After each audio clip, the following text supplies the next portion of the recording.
Hola a tothom, què tal, com esteu?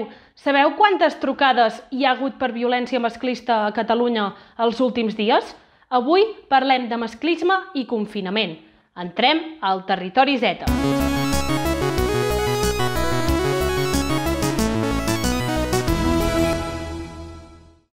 Les dades publicades per l'Institut Català de les Dones ens diuen que les trucades per violència masclista han augmentat i ho han fet fins a un 88% durant el confinament. I això què vol dir? Doncs que les trucades per violència masclista gairebé s'han duplicat. Si una persona abans del confinament en responia 10, ara en respon 19. El telèfon d'atenció contra la violència masclista és el 900 900 120 i està operatiu les 24 hores del dia i tots els dies de l'any. Entre el 16 de març i el 30 d'abril, aquest telèfon va rebre un total de 2.173 trucades. 2.173 trucades durant el primer mes i mig de confinament.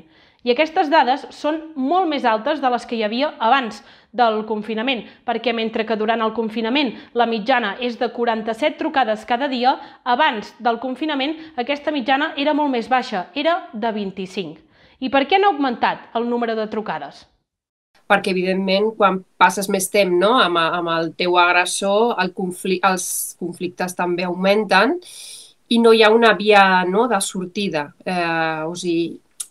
Això passa sempre. Normalment, el tema de divorcis, per exemple, o de separacions, després de les vacances sempre hi ha un repunt i un augment. I això passa perquè durant el període estival les parelles passen més temps i hi ha més possibilitat de tenir conflictes. I llavors, en el tema de la violència masclista passa exactament el mateix. Més temps junts i sense poder sortir, que també és un condicionant a tenir en compte, augmenta molt més la tensió. Hi ha dones que, evidentment, estan en aquest moment intentant sobrevivint perquè no tenen altra sortida en aquest moment. Llavors, durant el confinament, sí que ho estan passant més malament i l'única via que tenen elles és poder trucar, perquè els serveis estem tancats presencialment, però continuem treballant, que això també és important que les dones ho sàpiguen. Continuem treballant des de les línies de telèfon, llavors sí que tenen aquesta via per poder contactar amb nosaltres. Continuem repassant les dades perquè, a més, les trucades han anat augmentant a mesura que passaven els dies. I ara us en mostrarem un clar exemple. La setmana del 16 de març, la primera setmana del confinament, la mitjana era de 33 trucades al dia, mentre que a finals d'abril, entre el 20 i el 27, la mitjana havia augmentat fins a les 61 trucades diàries. I quin dia va ser el dia que n'hi va haver més? Doncs va ser el 20 d'abril, quan hi van haver un total de 76 trucades per violència masclista.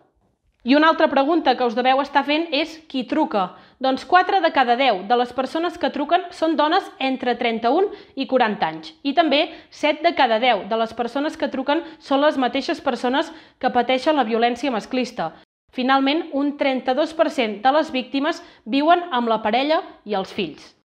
I aquestes dades també recollien el tipus de violència i pràcticament totes les trucades eren per violència psicològica, és a dir, aquelles que provoquen patiment a les dones, com ara les amenaces o les humiliacions. També en aquestes dades es recollia que el 39% de les trucades era per violència física. Tot i això, en aquest cas cal tenir en compte que els diferents tipus de violència masclista es poden produir de manera simultània, és a dir, a la vegada. I durant aquests dies, quines són les consultes més freqüents? Les consultes ha pujat el tema de l'angoixa, de l'ansietat, d'aquest estrès, d'aquesta incertidumbre que costa tant d'assimilar i d'adaptar-se.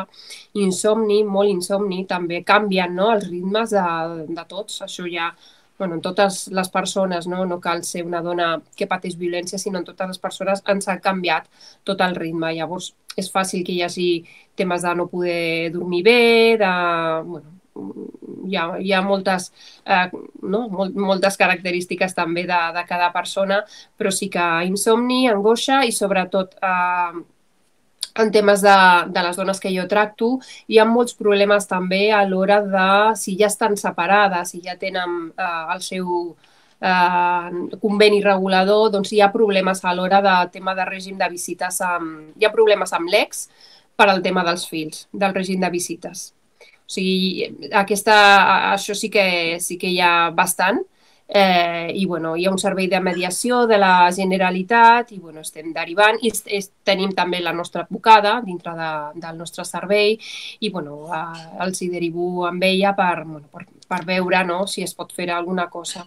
És cert que, bueno, que els convenis per llei s'han de complir, però en un estat d'aquest tipus, no, doncs primer és la salut dels fills i filles i després ja el tema dels règims. Però, bueno, estan havent-hi molts problemes per aquest tema. Les dones que ens truquen i que contacten amb nosaltres, sobretot, ens parlen d'impotència, no? De molta impotència, no? I d'un sentiment d'indefensió, no? Davant d'una violència continuada, no? Ens parlen també de la por que encara senten al seu cos, no? Tot i que ha finalitzat la seva relació i que ja no es troben dins d'una relació de violència, no? Moltes vegades aquesta por real, no? Atès que ells continuen exercint violència psicològica, sigui a través dels fills, amics o bé trencant les mesures d'allunyament. I moltes vegades les agressions continuen, no? Les dades que us hem explicat són les de les trucades que ha rebut el 900 900 120, però s'han reforçat les maneres d'accedir al servei i, per tant, aquesta no és l'única manera d'accedir-hi. Hi ha una nova línia de WhatsApp, el 671 778 540, que des del 27 de març i fins al 30 d'abril ha atès a un total de 151 persones, i el correu electrònic 900 900 120 @gencat.cat ha rebut un total de 91 correus electrònics. I abans d'acabar, la Marisol Rojas envia aquest missatge a totes les dones que estan patint o que han patit violència masclista. Que no estan soles, evidentment, que els serveis continuem treballant encara que sigui a la distància. Si pateix una agressió física, que vagi a l'hospital i posi una denúncia, o sigui, a hospital, al part mèdic amb lesions i a continuació, bueno, des de l'hospital mateix ja avisen a Mossos i ja es pot tramitar una denúncia. I bueno, per això sí que els jutjats funcionen per aquests casos. Llavors, si hi ha un tipus d'agressió d'aquesta, doncs denunciar-ho, presentar les proves i denunciar-ho. I, evidentment, que truquin sempre que ho necessitin, si estan rebent agressions psicològiques, que truquin sempre que ho necessitin als telèfons que tenim d'atenció a la violència, perquè almenys és un recolzament, primer és un recolzament i després si hem de derivar a un altre servei ho podem fer. Vale? O sigui, el tema de cases d'acollida, per exemple, continuen i a més s'han augmentat, no? Hi ha, bueno, uns dels recursos era que inclús hotels, no? S'havien obert places d'hotels per dones, no? Que necessitaven sortir del seu domicili. Llavors, en una situació crítica, evidentment, estem aquí per poder derivar i per poder activar els recursos de protecció. I fins aquí el Territori Z d'avui, en el que hem parlat de masclisme i confinament. Nosaltres hi tornem, com sempre, demà a les 7 de la tarda. Que vagi molt bé.